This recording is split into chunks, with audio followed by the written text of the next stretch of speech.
Good morning and welcome to today's FS Club webinar, Safe Spending for All, how Sibstar is empowering people living with dementia to safely spend their everyday money. A fantastic and crucial initiative. I'm sure most of us in this virtual room today have parents or grandparents suffering from or having suffered from dementia.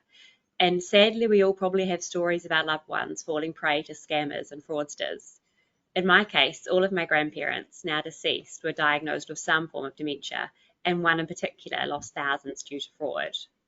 So, on a more positive note, I am really excited to introduce you to Jayne Sibley, CEO and co-founder of Sibstar, the UK's first debit card and app designed specifically for people living with dementia. A first-time founder, Jayne's background is in marketing and communications for leading UK brands, including The Body Shop and BBC. Jayne launched Sibstar last year after caring for her parents, both of whom were living with dementia.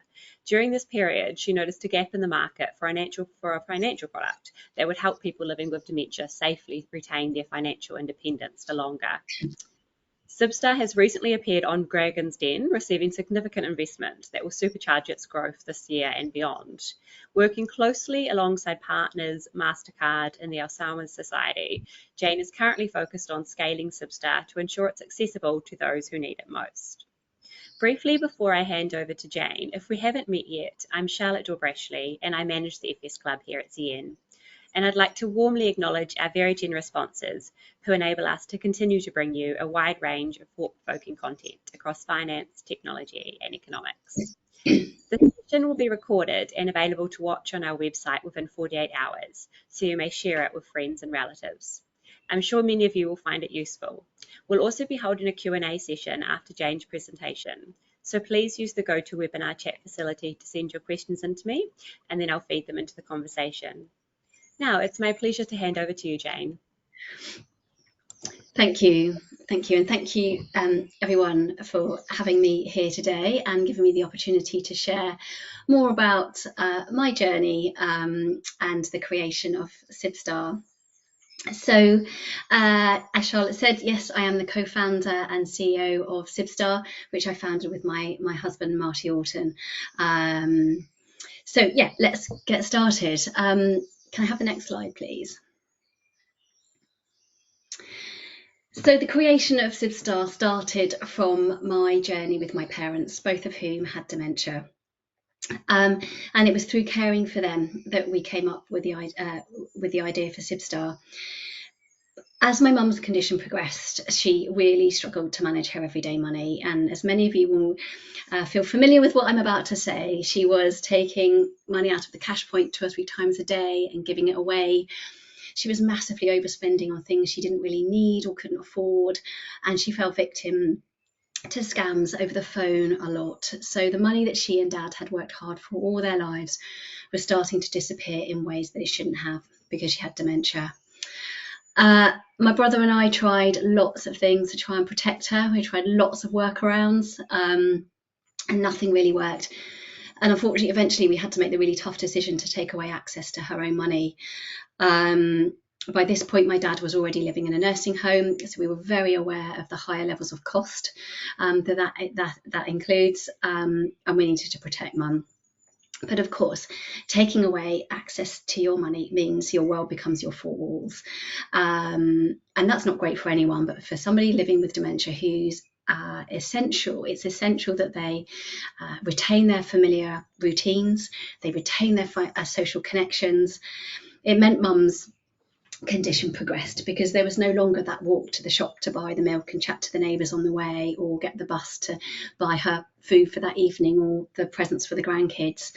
And what we spend our money on makes us as part of who we are, and we needed to find a way of enabling Mum's financial independence whilst keeping her money safe, and we couldn't find one. So we decided to build one ourselves. So next slide, please.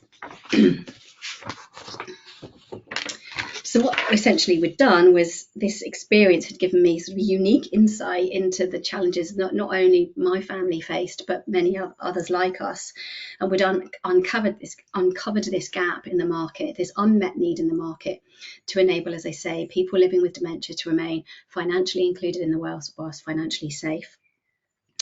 This led to the creation of Sibstar and led to obviously the creation of a business that has that really truly authentic voice, because it came from me, from my experience.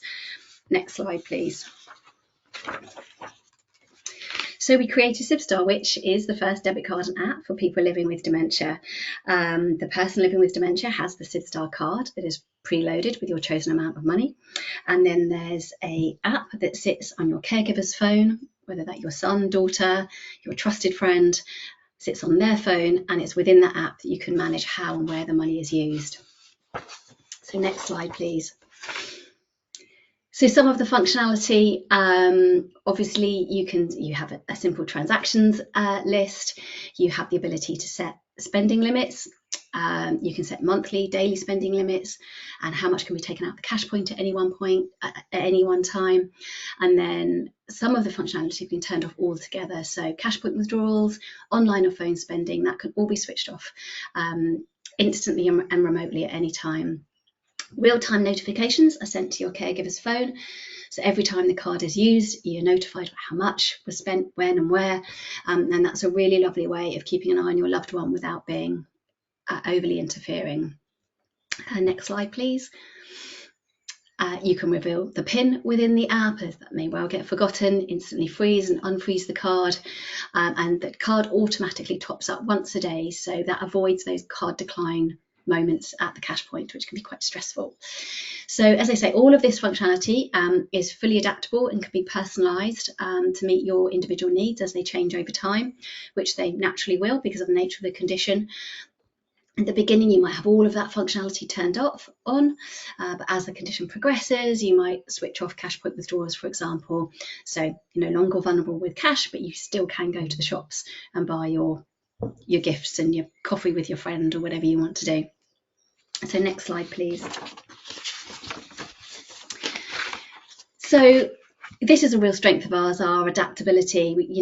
I think underserved audiences in the sector now are demanding more tailored products, more personalised products, and that's definitely something that we offer. Next slide, please. And the other area which makes us really different is our customer service. This is our team. We are a UK-based customer service team, all of whom have experience of living with dementia or caring for somebody. So our customers are truly understood across every touch point. We value customer service so highly. This team sits at the heart of our business. They talk to our customers every single day, listening to their challenges, know how to speak to stressed out carers or somebody who's confused, and we really are driving and determined to set a new level in customer service, because we really feel like this is something that is needed, and we can do really well and better serve our audience in this way. Next slide, please. So we charge £4.99 a setup fee and a £4.99 monthly subscription.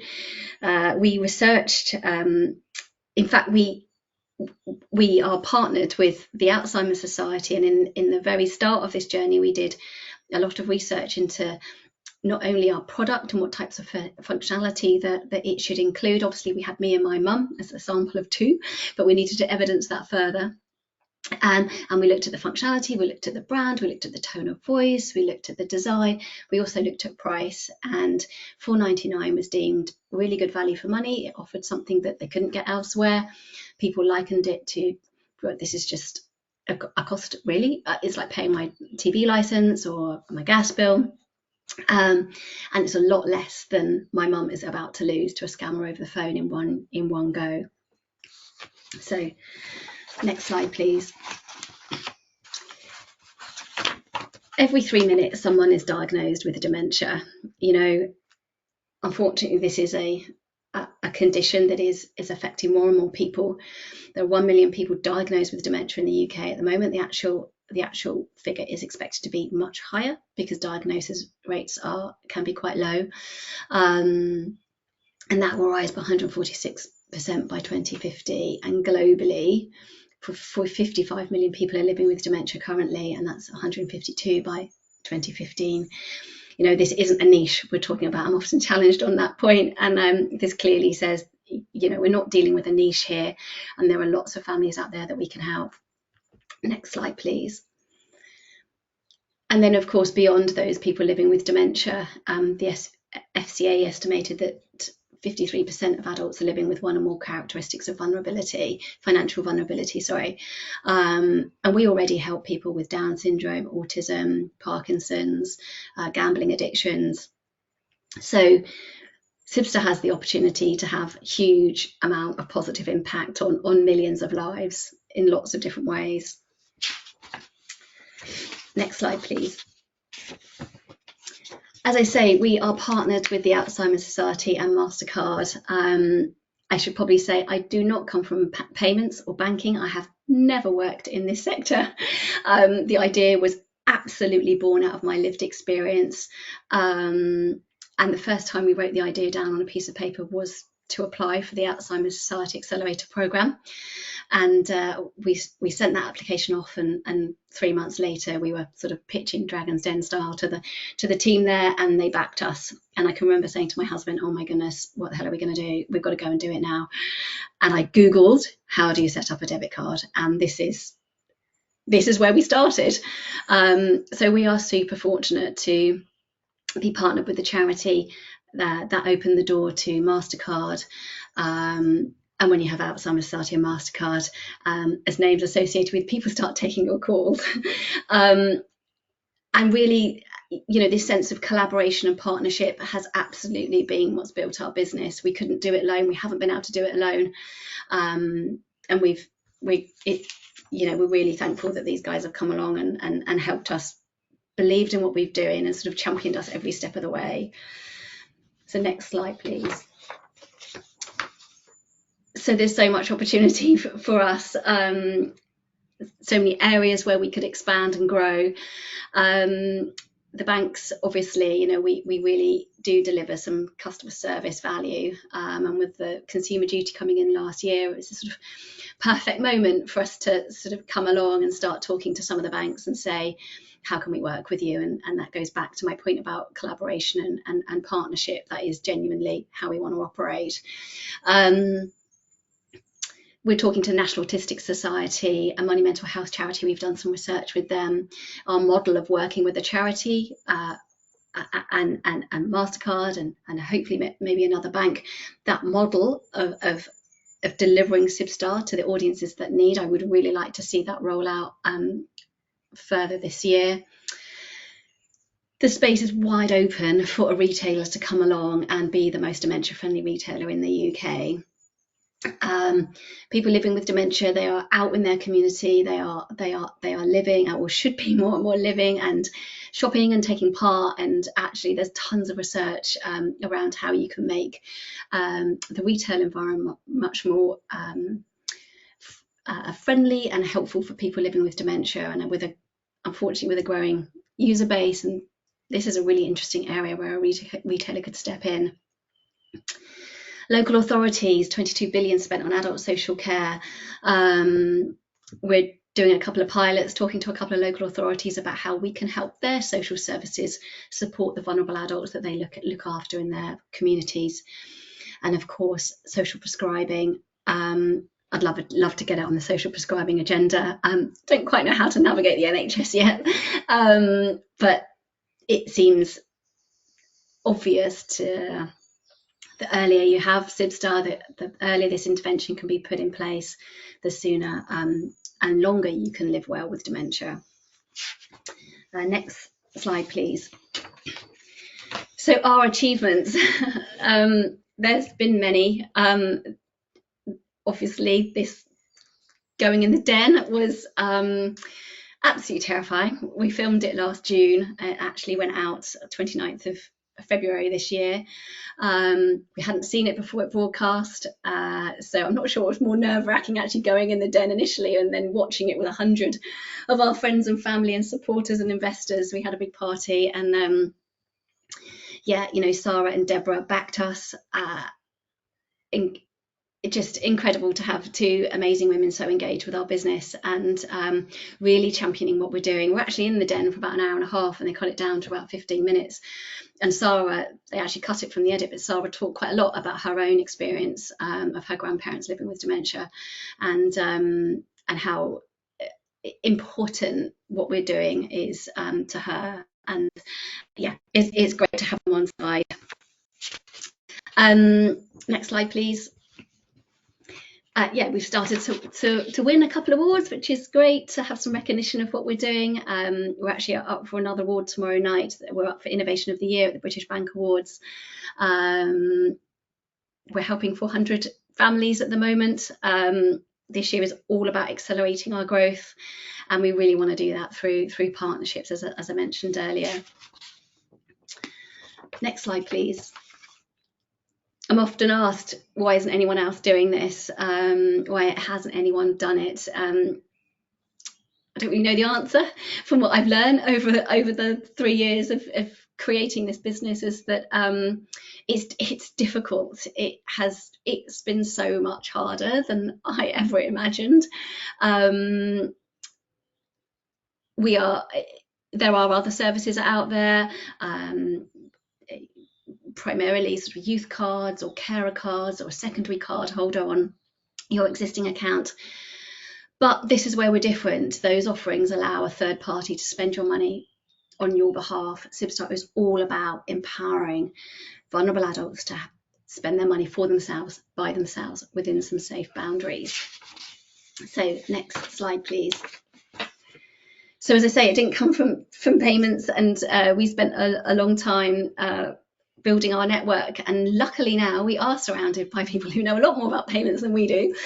This is our amazing team on the left there, and we have some great people who, Siobhan's been almost with us from day one actually, and Dave and Simon. You know, these are people who absolutely share our values and believe in what we're doing, and they're integral to the business, and are set to help us grow over this next year or more.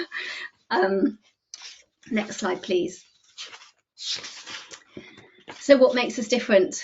As I say, we are all about empowering the individual. We're all about having deep and lasting positive social impact on millions of lives, enabling that financial inclusion, enabling people to live life the way they choose and live as independently as possible for as long as possible. Next slide, please. And I think that's my wrap. That's me.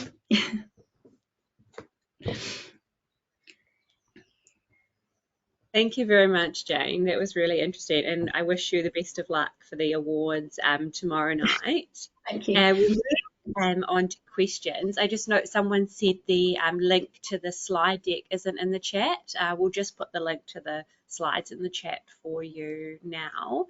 Right, so Nicholas has asked, could you tell us a bit more about working with local authorities? He's seen figures saying that local councils have to spend as much as 75% of their budgets on social care. Do you think Sibstar could reduce these costs? Yeah, so we're in early stage discussions with a couple of local authorities. We are working very much sort of on a grassroots level at the moment. So they have teams of people who support vulnerable adults who are living in the community, and we are supplying those teams with support and materials to talk about Sibstar, and encourage them to take on Sibstar if it would be useful. As we grow and as we develop, there is a natural fit for us to sort of adapt our product in some way. So a social worker, for example, who is responsible for, I don't know, 200 vulnerable adults in their community, could issue a Sibstar card from the local authority and manage that, each individual card, via sort of like a web portal. You know, these are all sorts of technical developments that are on our roadmap, but ultimately I think the more we can help people protect their everyday money, the more the overall costs to government will come down. And you know, that is something that I really experienced personally myself. You know, we're not just here to help that individual who is vulnerable, we're also here to help their family. I gave up working when my dad was first ill, so that affected my financial status, ability to work. my mental well-being and emotional well-being. A lot of women are carers. They're often caring for kids and parents at the same time. So by enabling the independence of that individual, you free up those family carers, but also, of course, you ease or delay those caring responsibilities and protect to some degree the financial burden on government later on, because the money is protected. Thank you. And V has asked, is the carer informed of all spending, and do they get an opportunity to block a transaction? No, they don't get an opportunity to block a transaction. Some merchants are blocked, like gambling, for example. You obviously have a list of all of the transactions in your app, so you can see what's being spent when and where, but you don't have the ability to block it in real time. No. Will has said, thank you for sharing such a powerful story. What has given you the most pleasure in setting up Sibstar? Talking to our customers, 100%, seeing that the difference that we're making to people's lives. When in the early days, Martin and I ran the customer service, true startup team of two. We were running the customer service line on ourselves from our mobiles, and it was really great to hear the challenges that, not great to hear the challenges that people were experiencing, but great to make a difference to those challenges, and hear that we're helping in some way. That's a really big driver for us, definitely. I could just thinking on my family experience, it definitely could have prevented some big disasters, such as one of my elderly relatives flew long haul overseas without telling anyone. We didn't know where he was, obviously got very confused over there. If we had seen that he was, spending thousands on flights, we would have known and been able to intervene. And I also know, obviously, those decisions and discussions about taking away access to a car and money are the most challenging and difficult. So I think this would really help, the relationship there is as well. Yeah, and I think you just touched on there. A lot of dementia takes away. I remember when my dad had his driving, or mum had her driving license taken away.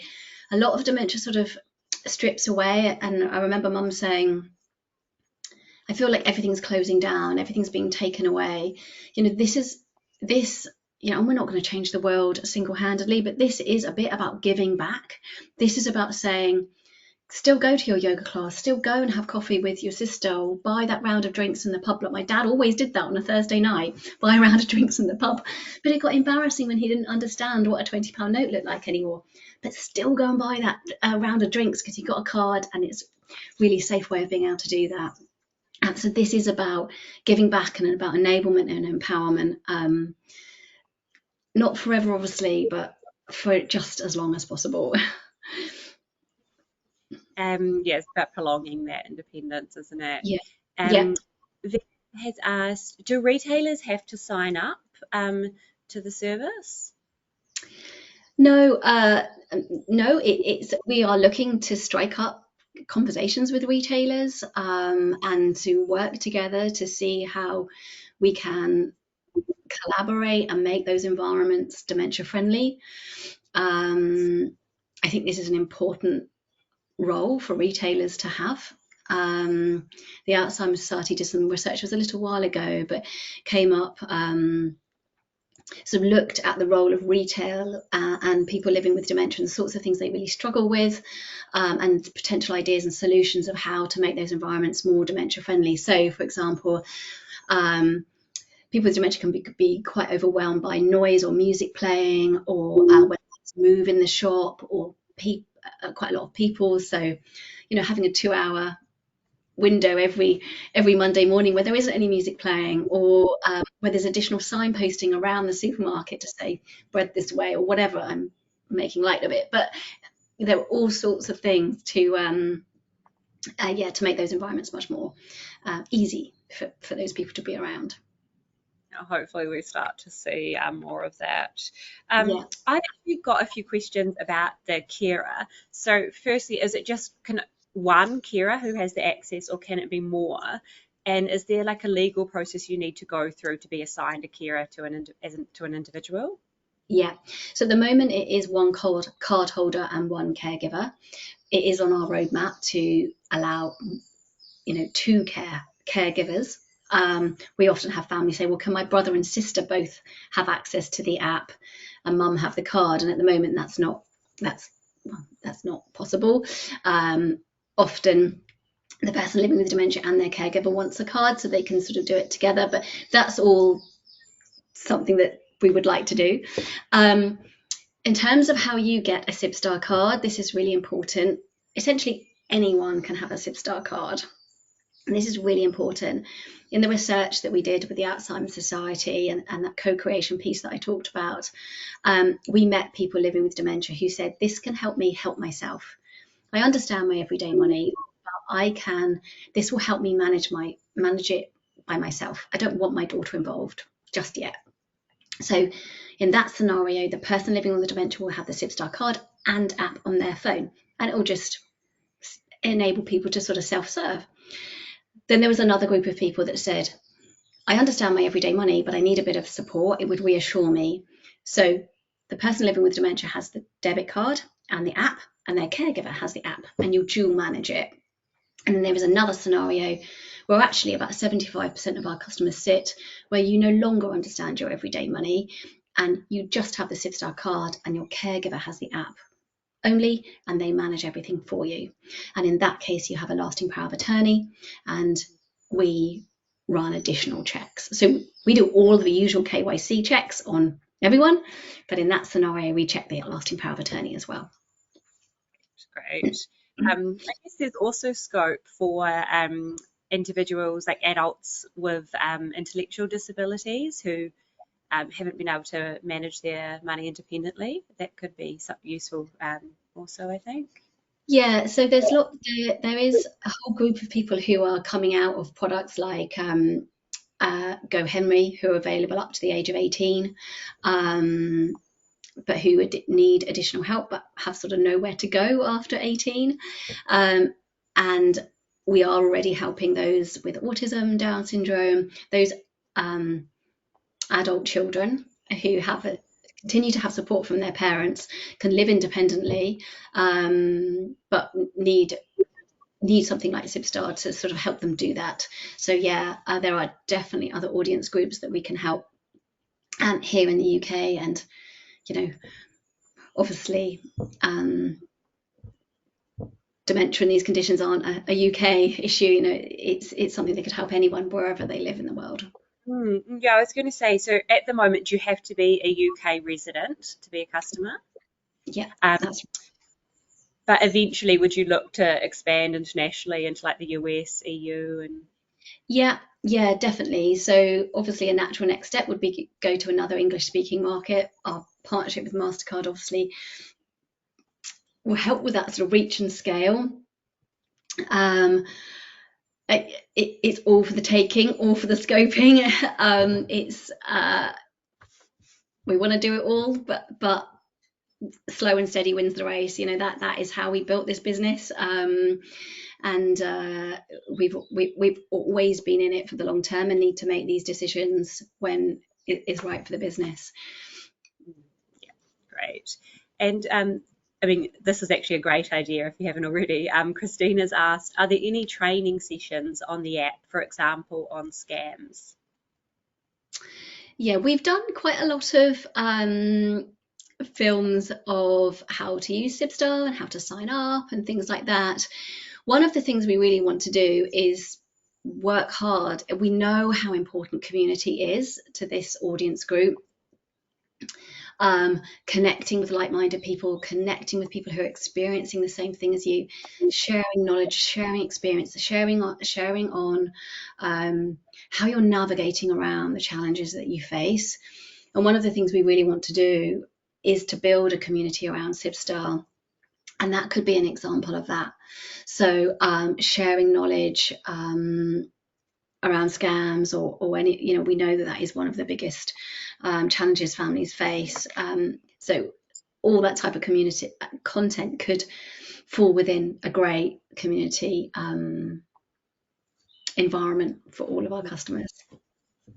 Fantastic. And you mentioned at the moment you're sort of in the growth phase and seeking partnerships. Are there particular businesses or organisations that you're looking to partner with? Yeah, so since being in the den, it's definitely raised our profile. It's definitely more people know about us. We are talking to quite a few of the high street banks, and that's really exciting, really positive. We're really driven to, we've built it, we've done it, we've built it, we have proved it works, we've proved that there is this unmet need out there that we are delivering a service to. It is all about getting it into the hands of the people that need it most now. We will continue to go direct to consumer, but that is hard as a startup. We don't have big marketing and advertising budgets, so our partnership strategy is absolutely central to our growth, and that might well be with one or two of the big banks who obviously help vulnerable customers every single day, but perhaps lack the real tailored service that we offer. So I think that can be mutually beneficial to both parties, but obviously, most importantly, beneficial to the customers that need us. So that's a really important piece. I'm really keen to talk to other charities. It's tough out there in the charitable sector, resources are limited. Actually, the Alzheimer Society has a dedicated innovation team, and we fall under that team. They're obviously a huge charity as well, so they are a bit more resourced than some of the smaller charities. But it's worked with the Alzheimer Society, so I want to lift it up and deliver that with other charities. That model should work again. And as I say, retail, I think, is a great opportunity. I think the power of people working together, brands working together, is what's going to make this different. Is what's going to make this work. Businesses are people at the end of the day, and we want to work with people who share our values and are driven by similar values as us. Great. And Will has asked, does the carer need to have a registered LPA? You don't have to, no. So if you're able to understand your everyday money, as I say, anyone can have a Sibstar card. If you're able to understand your everyday money, you can manage it together with the person living with dementia and a carer. But if there is a lasting power of attorney in place, then and that's needed and active, then we do need to see that. But you don't have to. We purposely built it in that way, so anyone living with dementia, regardless of where you are on your journey with dementia, can have a Sibstar card. Right. And so that carer could be a family member or a community caregiver. They don't need that legal, document.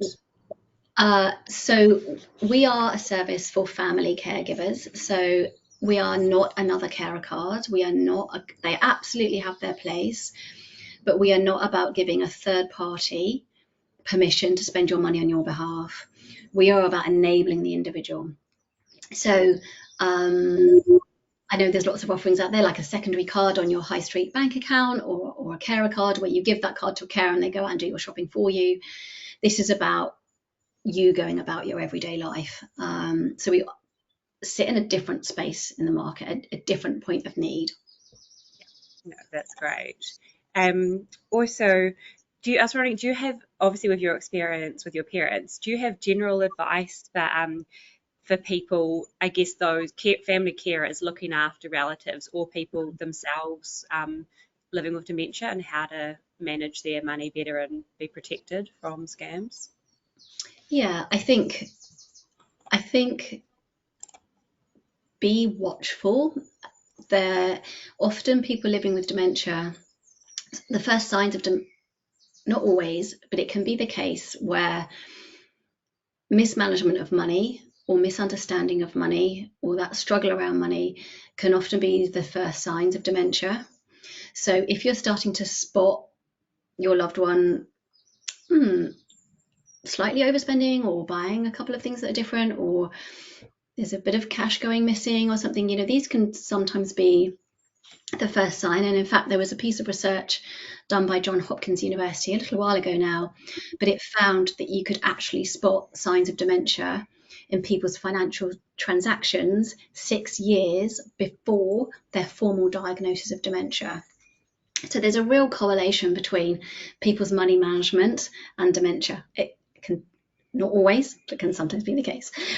So yeah, look, watch. If concerned, I would say that's the first step. Step 2, have a conversation.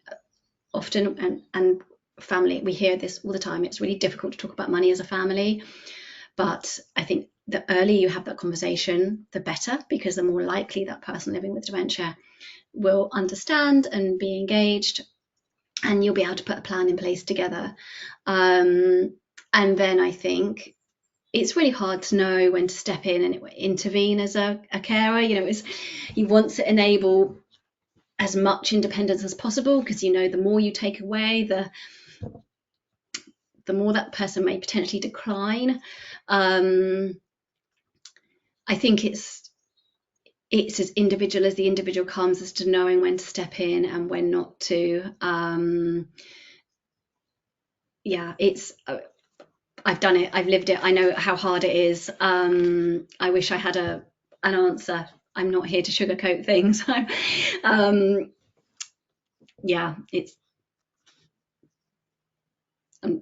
would say look out and talk.